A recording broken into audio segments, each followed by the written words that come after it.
Okay, welcome back. I wanted to talk about the art of forgiveness again, but I wanted to get deeper and talk about the foundation of it, and that is love, and learning what true love is. How many times have you told somebody, I love you, and then they did something that you didn't like, or you wasn't able to control their movements, and then you just took away that love, and a lot of times we take away love in situations is because we have not learned how to forgive one another. Lex, huh? How do you think about, what do you think about that in regards to forgiveness? Forgiveness, number one, is supposed to be for you. It's not for, you forgive the other person, but sometimes you don't necessarily get a chance to talk to that person. There might be too much situations, like you might have an abusive situation where you got somebody that's, putting their hands on you, so you can't like physically talk to them and say, hey, I forgive you. But forgiveness is just you letting go of the hurt, the pain that person caused you, and trying to find some type of understanding within it. Like, just really looking at it from another perspective as if you were that person and saying, you know what, I can see that and I forgive you. So that's like forgiveness that people really don't kind of understand. They think it's just, I don't know what people think forgiveness is, but some people really don't forgive. They keep holding on to what happened for a very long time, and it starts destroying them internally. And then as far as love, love is like, I feel like it's, in some ways for people it's a feeling. Like, I just feel this way right now. I'm feeling this and it feels good and I feel bubbly and all of that. And then you have unconditional love, which is like love that you would give regardless of any condition. It's not because that person has money. It's not because, the sex is good. It's not because, that's your family and you feel obligated to love them. It's because that you truly have love for them and understanding for them in any type of situation. And your love will always be there. It's not going to get taken away just because something happens or they say something you don't like or they do something you don't like. You still love them and you still wish good for them. Right. And then another big thing I think that we forget about when forgiving people is a lot of times that's for ourselves. Like the reason why it's so hard to forgive somebody else is because usually that person that doesn't forgive is very critical of their own self. So when they're using that same critical eye on you that they use on themselves, and they don't cut themselves any slack, so they're not trying to cut you any slack. And so even Black Nicosi said that there's a difference between lust and love, and that is true. In lustful situations, you don't forgive. Why? Because you have no vested. Your heart is not vested in that situation. You just could walk away, and it's like, see you when I see you. But when your heart is, you look for ways to forgive a person, like a child. When your child does something that you feel is unsavory, you're going to reprimand them. It's not going to be like, oh, everything is perfect, but you still love them and you're going to nurture them so they don't make those same mistakes. Why don't we do that in relationships, though? How come that reprimanding from you? When you reprimand your child, you're doing that because you do love them. Right. If you didn't care, then you wouldn't say nothing. Right. And why? So I think that's like the perception. Like when people are in relationships, they should perceive, instead of perceiving me saying, "Hey, I don't like this," as like all hell breaking loose. Just perceive it and say, "Okay, what can I learn from this? How can I fix it and fix it so that we can move forward and just be better?" Right. And that's the missing element. And even if you look at the male-female struggle right now, right? The problem that we're having is because there's so much anger and there's so much, I just read, Black Nicosi said, because it's very easy to run rather than to build and deal with something. Actually, to me, it's not easier for me to run and then to build and deal with something. Because when you run from a situation and you're not dealing with it right then and there, it's still going to be waiting for you, and you're still going to have extra situations that piled on because of that. Like, I'm going to give you an example.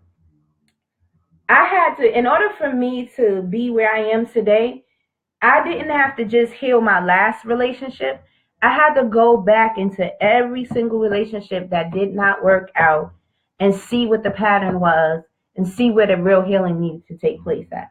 A lot of people don't do that. They'll just leave one bad situation and then while their leg is in another, step onto another. That's not fair to anyone involved. Because you're taking all that dysfunction, all that baggage, and all that stuff that you carried on from your previous relationship, and you're dumping it on the new person's plate and tell them that they have to deal with it. No, you deal with that. That is your baggage, and you should have dealt with that before you started interacting with other people. And a lot of people don't know how to do that. A lot of people don't know how to tell people, stop.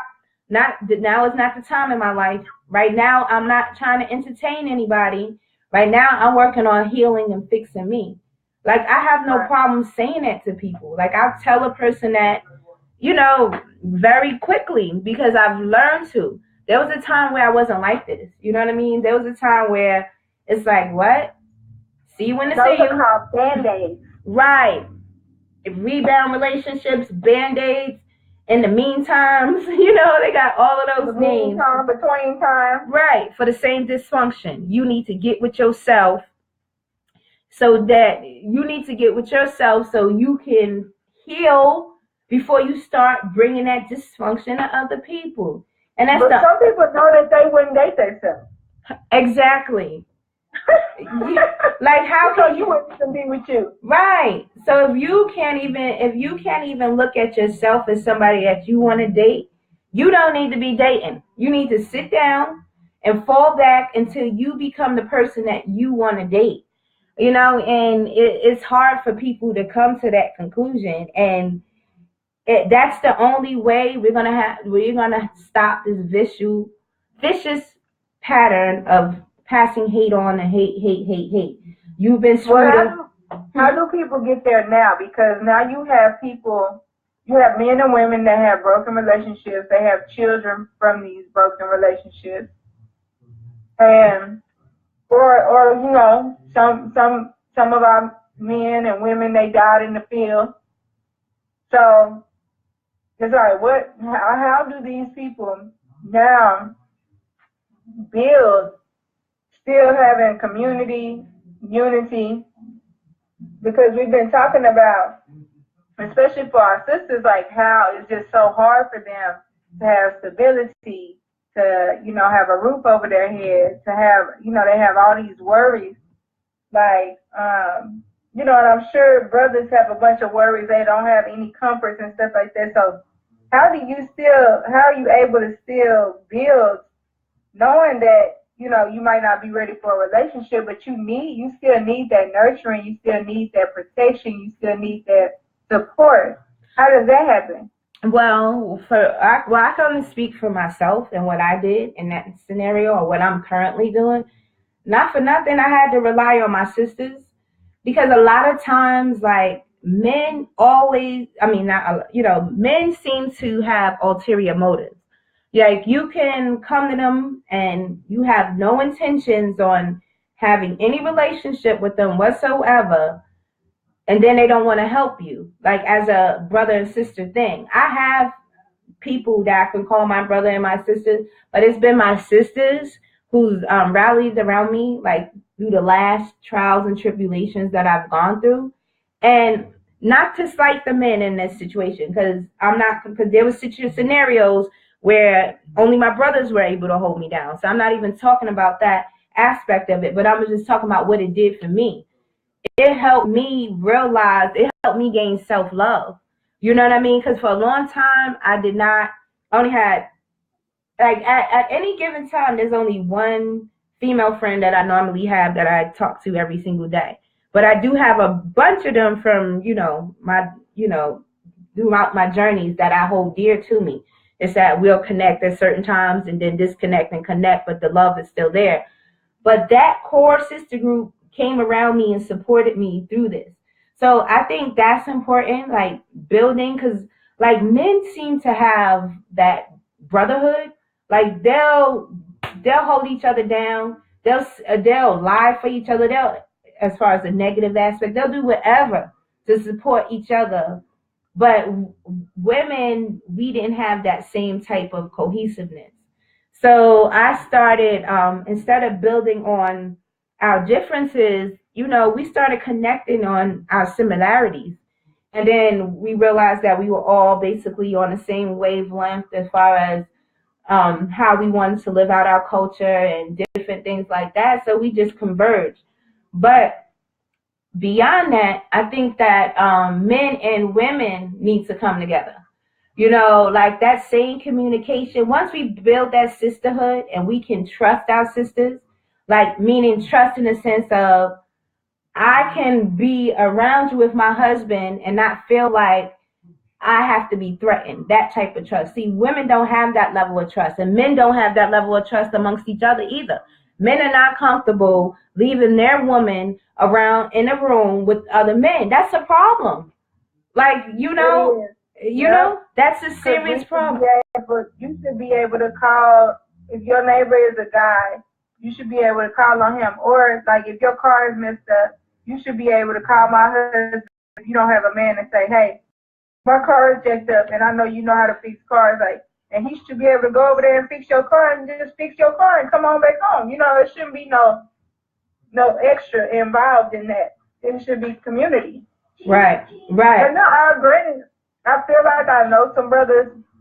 I mean, I don't know them on like no deep level like that, but I feel like I do have some people that I know that I could call just specifically for that I feel like wouldn't try anything. Right.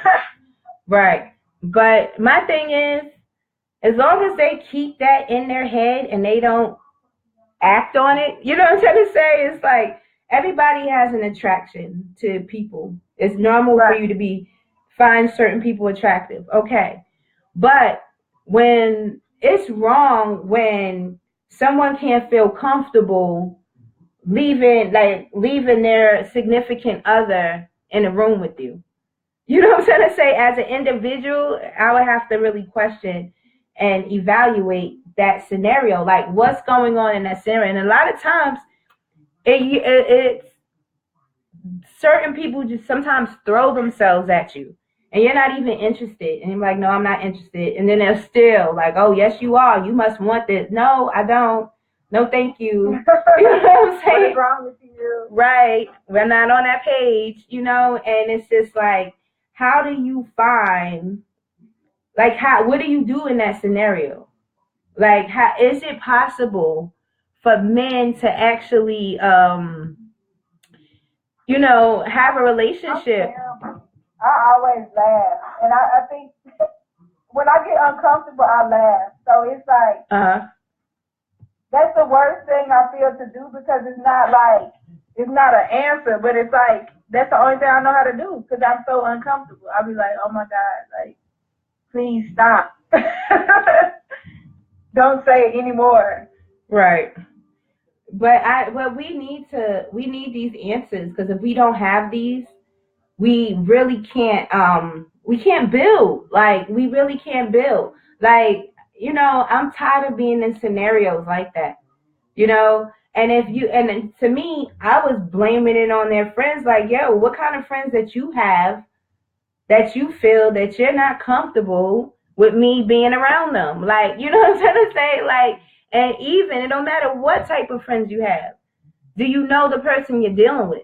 Like, you shouldn't have that type of... That's the main thing. Like, if you can trust, and that's how I feel. Like, if I trust my man, then it's like, whatever. I know he's going to go around, some stuff could happen, but I trust him. Right. But, it should just be like a respect. I think we just lost respect as a society where, like, if somebody says that they're with somebody, like, respect that. And just don't even try to holler at them. Right. And then if there's a situation where, like, they like third-party situations or whatever, however they get down, they will let you know, or she will let you know, or he'll let you know. However the chain of command in that house goes, like that's, you'll know. You know what I'm saying? You don't have to just be reaching. Right. People just be reaching sometimes for no reason because they operating in that root chakra. Right. Or that you know, that sacral popping. They passion jumping. They trying to get it popping. And that is like a problem that I had to endure. Like, I like helping people. You know me very well. I like helping people. And then it's like some people take help as though it's like a come on or it's an advance. No, I'm just simply helping you because you look like you need help. Nothing more, nothing less. You know, and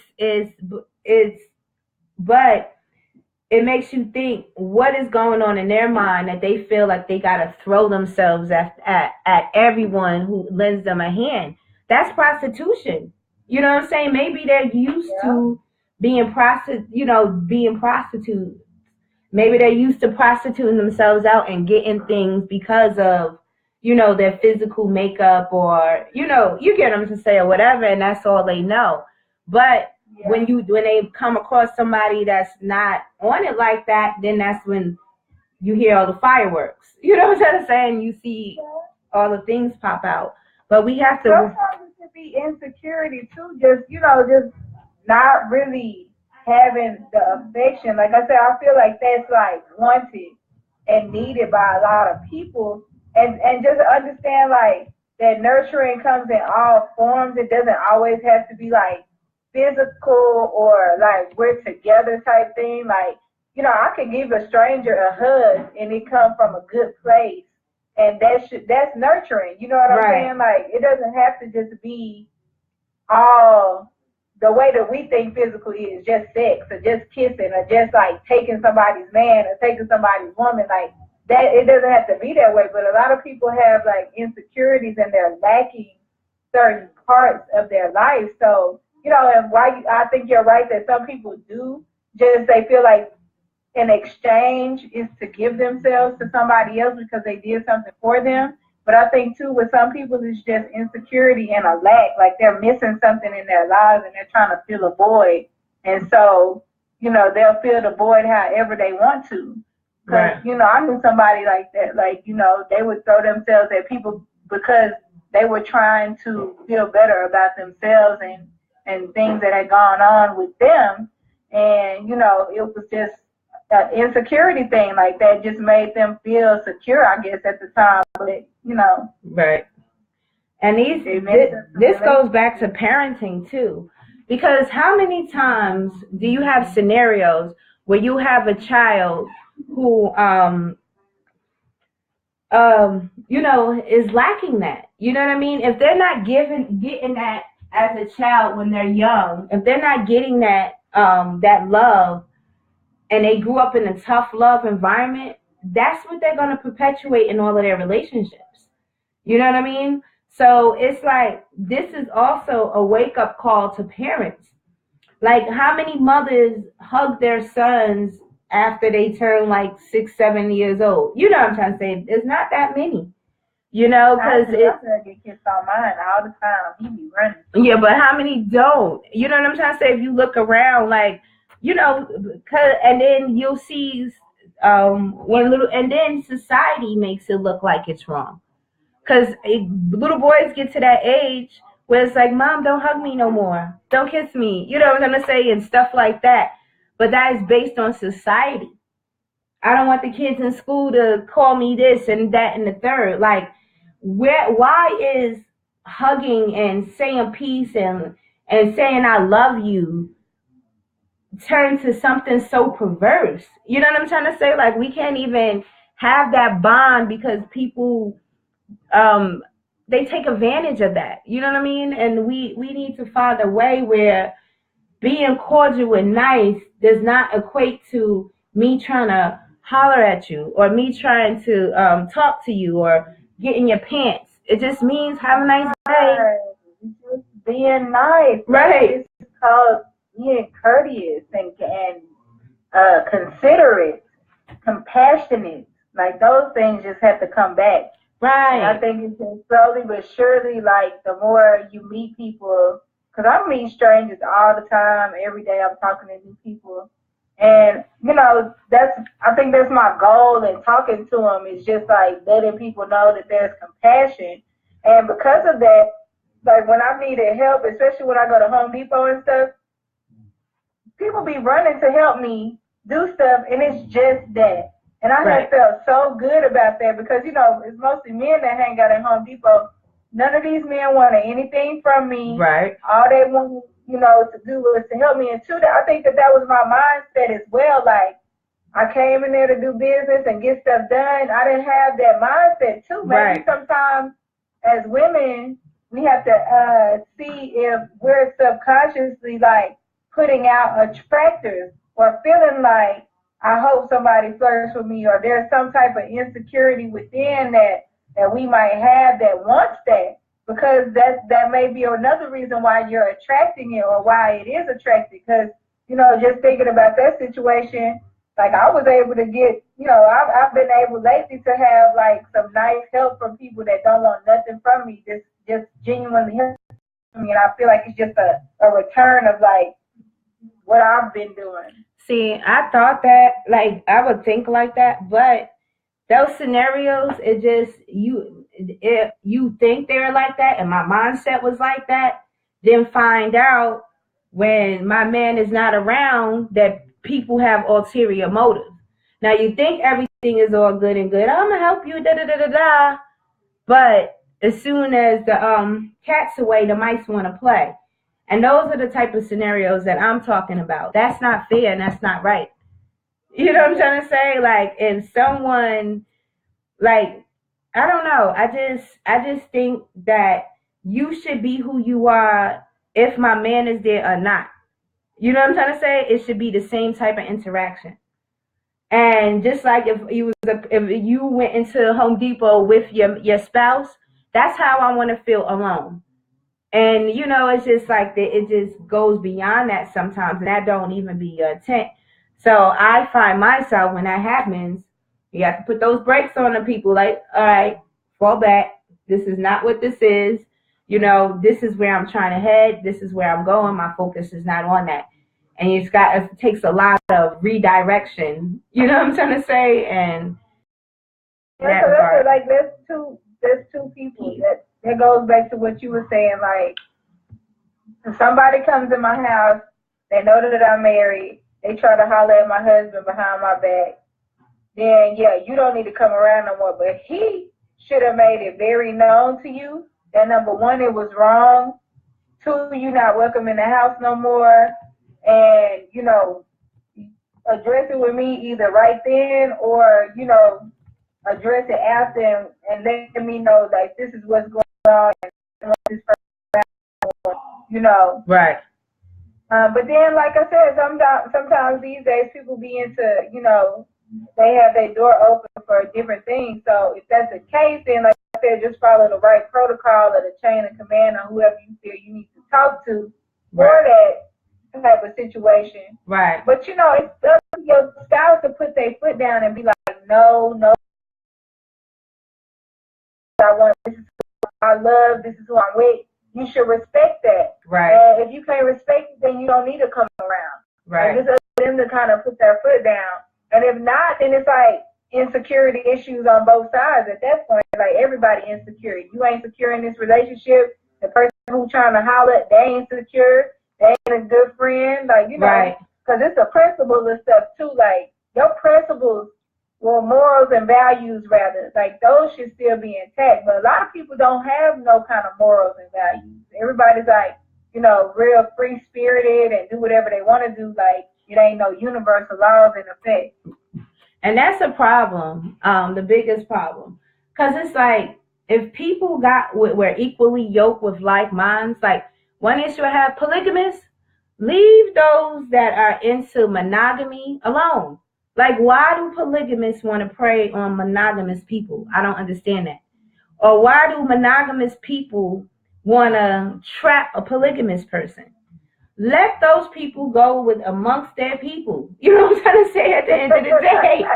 Like, stop it. You know what I mean? Like, I don't have a problem with anything. Like if that's what floats your boat, I'm a person. I'm gonna respect your journey as long as your journey is not hindering anyone else's. But this is the hindering the other people's journey part. You cannot fake the funk of who you are. Be who you are in your relationships.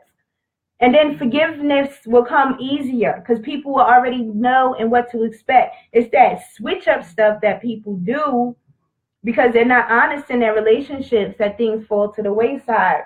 Like, some people get into polygamy because they basically are, just what's the best word that I'm looking for this? They just want to be pampered. You know what I'm saying? They don't want to contribute. They don't want to build nothing. They want to have their cake and eat it too. They don't want to really add on to the cipher. They just want to see what they could get out of it. You know what I mean? That's not polygamy. Those lazy people need to get when y'all chill together. Like everybody needs to find a tribe and chill with that tribe, and then we won't have all of these issues that we have. And it's just like when you're trying to force your life, like I love that Maxwell song, guys. And that song, like if you listen to the lyrics, that's what people do. When you're lying to your mate and you're not being honest about who you are and your true intentions are, guess what? That's you playing creator over their life. You taking away choices and options that they're entitled to. You know what I mean? That's not right. Like, who you are. You want people to respect you for you, then be you. Stop being afraid to be you. I'm only going to be me around my boys. But as soon as I get home, I'm going to not be me no more. What? That's crazy. Or vice versa. I'm only going to be me at home, but when I get around my dudes, I'm going to act like a heathen. No, like whoever you are, be that all the time. Be who you are. Stop being a chameleon based on the people that you're around. And well, I personally am a one-woman multitude, so you gonna get a high anyway. So this somebody said 75. Moon said 75 to 90% of men who claim polygamy wouldn't do it if their multiple queens were polygamous. I don't know what he means by that. You gonna have maybe if we had husbands. Polyandry? Polyandry wouldn't do it? I don't know. I don't know if he's talking about polyandry. If they were polyandrous, maybe that's what. But when he responds, I'll tell you what he says if he responds. But and then Mott said that lying to yourself is worse. And that's worse than anything. Like if you gotta change who you are to be with somebody, then that ain't who you need to be with. Right. Unless you're changing yourself for your husband. Now, if I was like say if I was drugs in the street, right? And then I get with somebody who's teaching me about business, and all I gotta do is change my product. I'm making changes, but I'm still not changing who I am because at the end of the day, I'm a business person. You get what I'm trying to say? So if a person is coming along to help you enhance your natural gifts and talent, that's a different story. But if that's what you want to do, then yes. Right. Then that's changing for the better. But you got to do that. For yourself. If somebody's forcing you, if somebody's forcing you, then it's just nothing can be forced. Like, no matter how hard you try to put it together, it's not going to come together right. Right, and they'll go back to their old ways. You know what I mean? Like, I've noticed that people that have been through my schools of thought, when information was forced on them, as soon as they distanced themselves from it, they just went back to their regular lifestyle. Why? Because it was being forced. It wasn't organic. They wasn't growing in it, and it wasn't meshing with them the way it was supposed to. You know what I mean? And that's the only that's the only time that happens. So we have to be mindful of that. And then to get back to the original topic, this forgiveness thing, you know how hard it was? I didn't learn to forgive until I learned how to love. Once I learned how to really open myself up to love, like fully open up to love, that's when I learned the art of forgiveness.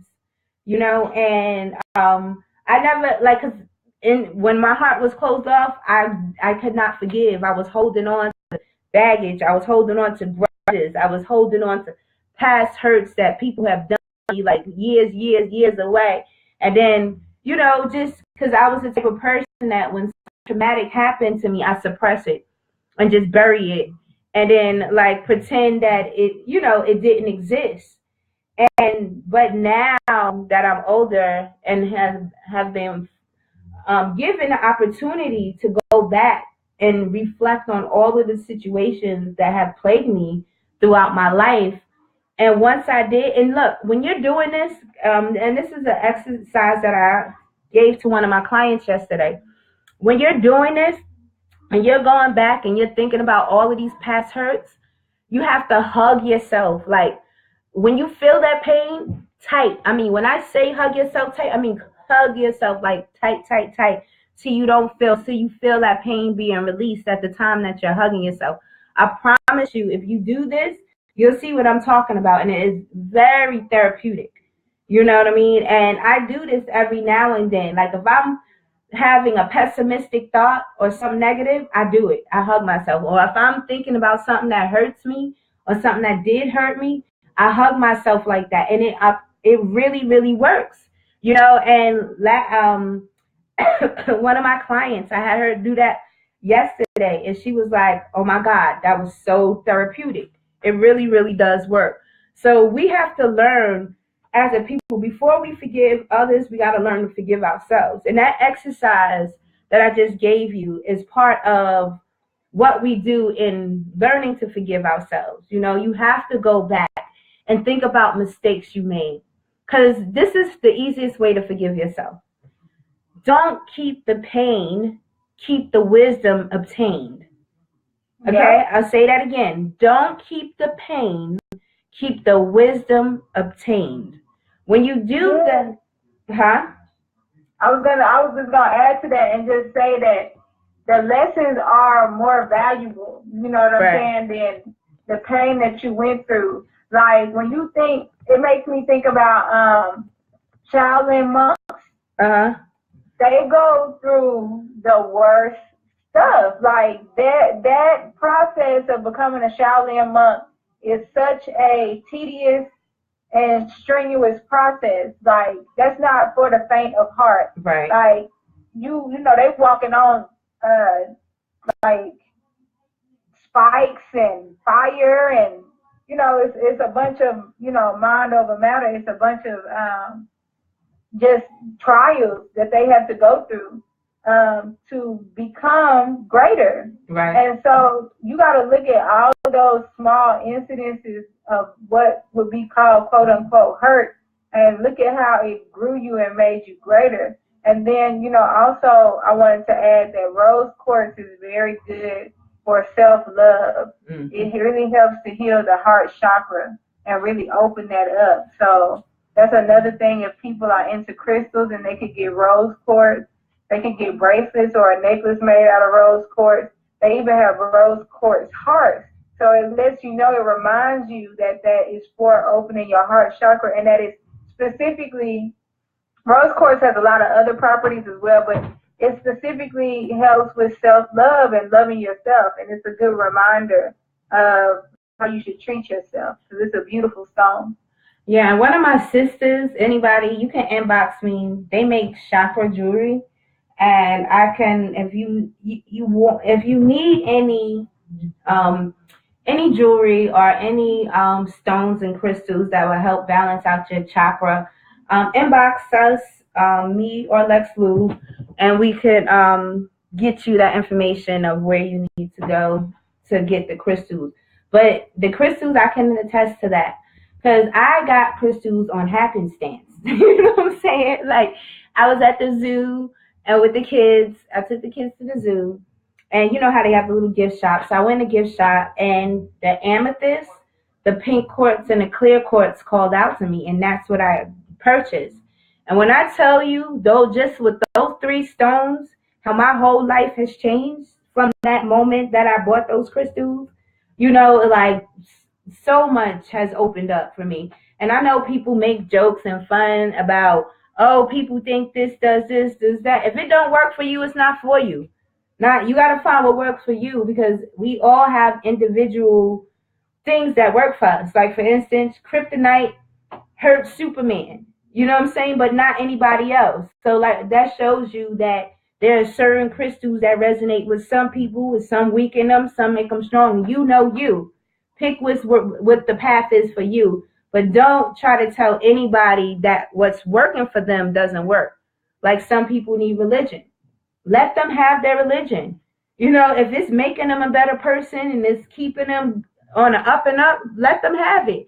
Like, it seems like I hate, like, when people wake up to the level of consciousness, they think that everybody is the same cell in the body as them. No, you are that cell, they are that cell. Let that cell do what it needs to do to get to where it needs to be. Like, everything else lets you be with, so you can get to where you want to be. You know, because there's a lot of times they get on that, you know, that self-righteous attitude, like, since I got this knowledge, all y'all, everybody else, you know, and then meanwhile, they health feeling and they doing all this other stuff. No, your knowledge mixes with my knowledge, and we all bring this together so we can all learn something together, you know. And a lot of people, amethyst does have powerful healing properties. Gadamoon talks about that, and let me see what else he's saying. Let me scroll back. Let's see, reading us. So somebody says, let us pray for this young sister. And then someone says, forgiving the world around you is easier. Gadamoon says, forgiving the world around you is easier often than forgiving yourself. We have to do both. Then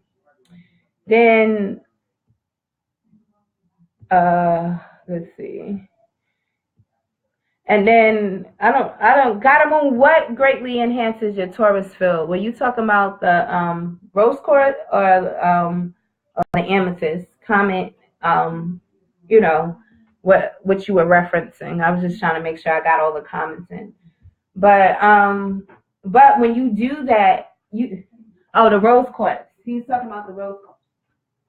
He was talking about the rose quartz. I believe that. I do. I see that. And the rose quartz I was telling you about. So I took the kids on a trip, and then I got the rose quartz. And this was a time where I needed to learn how to forgive. So I'm glad that you brought this into the equation, right? At this point, I was feeling so much hatred, anger, animosity, betrayal, like any of those range of emotions that fall on that frequency, I was feeling. I got the rose quartz. The next day, the same person that I felt like that for, I did not feel like that. I started looking at all the good that they brought to my life, and the little negative stuff didn't even matter anymore. That's how powerful rose quartz is. And I'm a living testament for it. And me, like, when I get angry, having a Mars and Venus in Aries, I'm angry. But for that rose quartz to be able to calm me down, like, and I was good, you know what I'm saying? That's why I am where I am right now. Because the place where I was a few months back is nowhere where I am right now, you know, and I had to grow beyond that.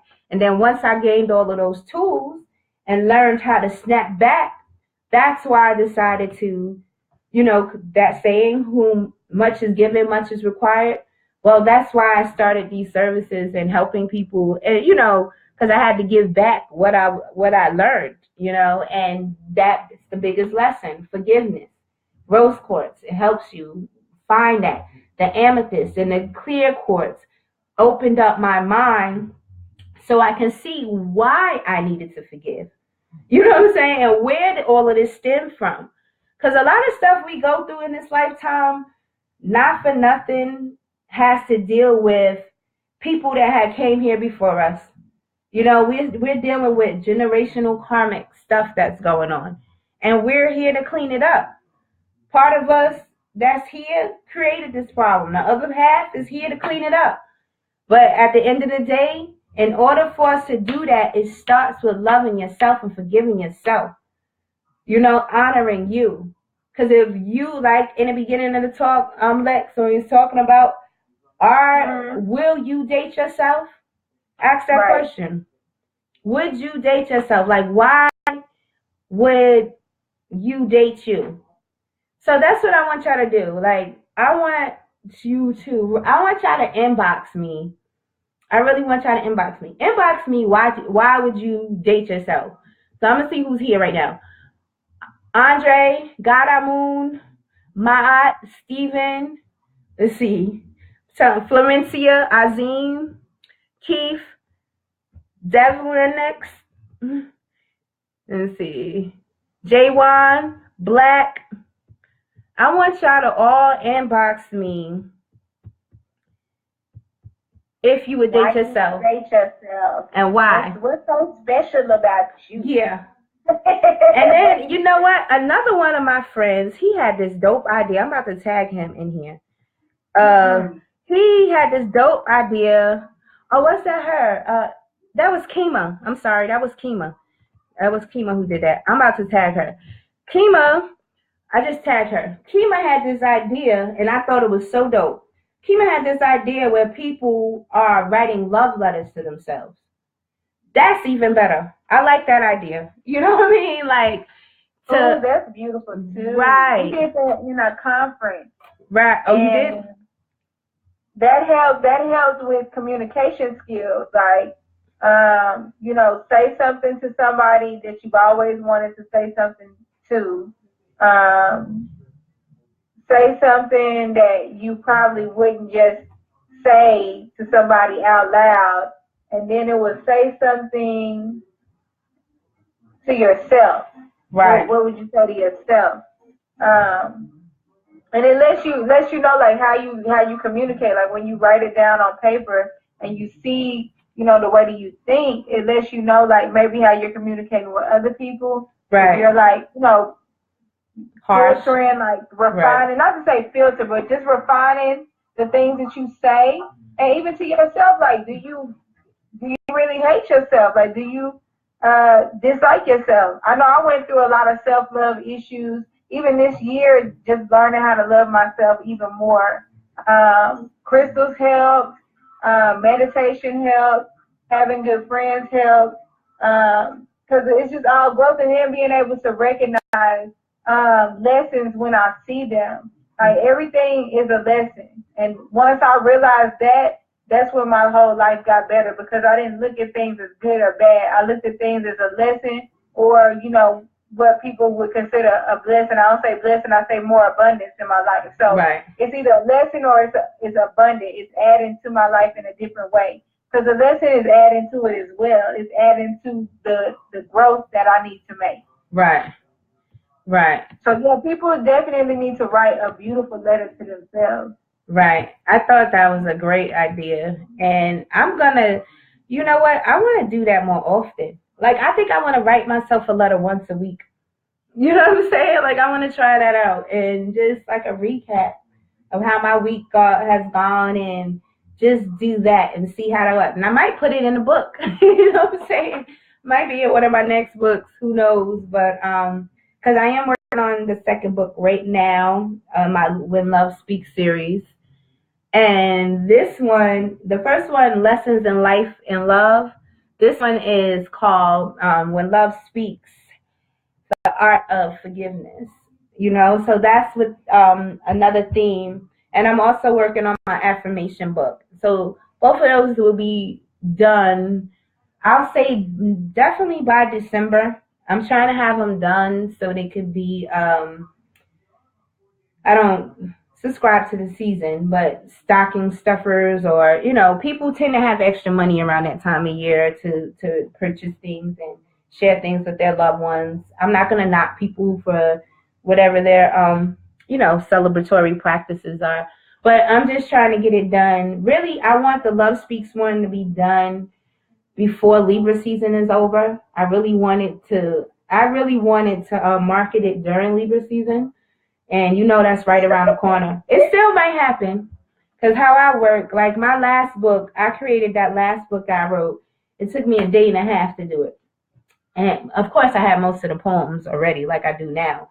But I'm just saying, as far as putting it all together, so it could still happen. for that time. But I'm working on that book because, like, and I'm going to start sharing more. Like, you know what? Right now, I'm going to share some poetry with y'all.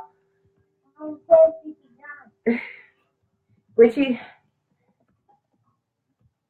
I love that I got the opportunity to start writing my new book. Okay.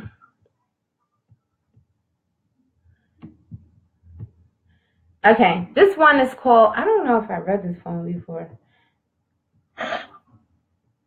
Okay, this one is called No More Tears. Sometimes you have to disconnect to allow people the time to love themselves as much as you love them.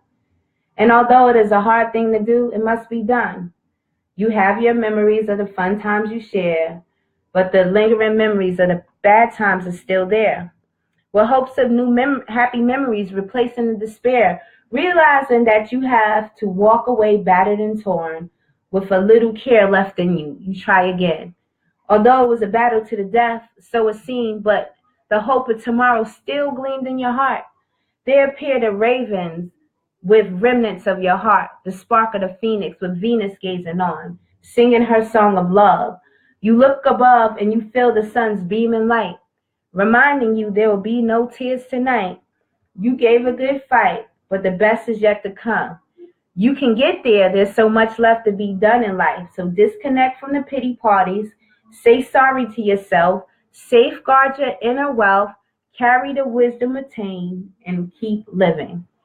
So this, this is along with that same theme of forgiveness, right?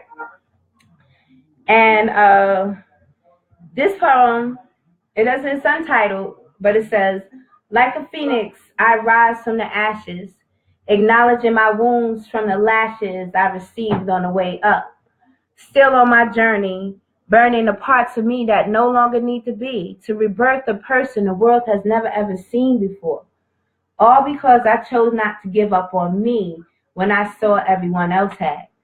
And I am glad because I really needed me to see how much I truly cared. I even dared my heart to love the loveless, and I realized I couldn't. Or at least I thought I could not. But in the word impossible, it simply reads, I'm possible. So I saw it to be true. That is why I had to reform my circle into one which truly nurtures me. And at the time I was doing this, some even did it for me. And at the time where I was looking for signs, and then I began remembering the times I gave when I shouldn't. How when I thought I could, when I couldn't. Learning my boundaries and limitations, taking a much needed mental vacation to get my life in order. Thinking if I'm living the life that I want my daughter to see and making changes accordingly. Sometimes you have to realize that you made a mistake and choose another path. Take your time, don't move too fast. Use your intuition as your guide. Be careful who you confide in. Nobody can hurt you like those who you consider a friend. So choose wisely. These are the lessons, like what I'm telling you, these are the lessons that I learned to make me able to forgive people. Because it started with me fixing myself. Like this poem is called Crossroads. Looking at my past, living my present, I fixated on the future. Reevaluating lessons learned, thinking about the stripes earned, realizing that I am enough. Although this life has been tough, I'm still climbing, reaching landings and not turning back, seeing my strength and what I lack, had karma to pay me back.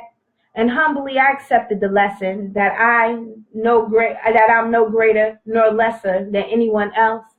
Healing my wounds from deciding to love too soon and choosing to love anyway. Being betrayed by those that said they loved me, yet acknowledging how I have betrayed me too.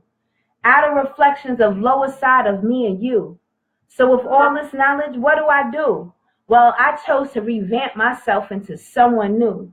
Someone that chooses to love unconditionally. But the first person I choose to try it on is me, knowing that everything I see was a reflection of not truly loving who I be. Worried that people wouldn't accept me, but really I needed to learn to accept myself. So in life, I went down many avenues to find the current boulevard I currently find myself on. With wisdom as my guide, I guide through life, free of judgment, full of humility, finally loving me completely this time. So yeah, but I wanted to say, huh? Young King over here making tracks. Okay. I need to go live on my page. All right. Well, I'm about to end this live session. Thank you, sis, for letting me be part of your session. We're gonna keep doing this, because we need to have these discussions, and so we're going to keep this going. And I'm working on some other platform right now for this to continue, so we can add on more people. Because I want our brothers to chime in. I want us to be able to have a discussion. I have an idea on how to make this work with everybody in the discussion. Anybody that wants to be in on our next discussion, make sure you inbox me, and I'm going to make sure it's set up so you can be on live with us and talk with us like we're doing right now. I know how to do it. All right. And thanks everybody for watching and listening to the ghost voice. Lex Lou. And all right, but this is a broadcasting of Unearthing of Truth. And I guess this is our first official broadcast, huh? Yeah, we did it. And that poetry was free this time, people. Free. I'm the manager. So. You're so silly. You silly. All right. We're going to build up to an event for that soon. So. Oh, we're going to have a whole Unearthing of Truth event. And we're going to have some guest speakers and everything. But we'll talk about that. We'll talk about that later. Because it's going to be, well, I won't say anything. I'll talk to you, Lex, about it. Let me end this broadcast, and I'm going to tell you about it.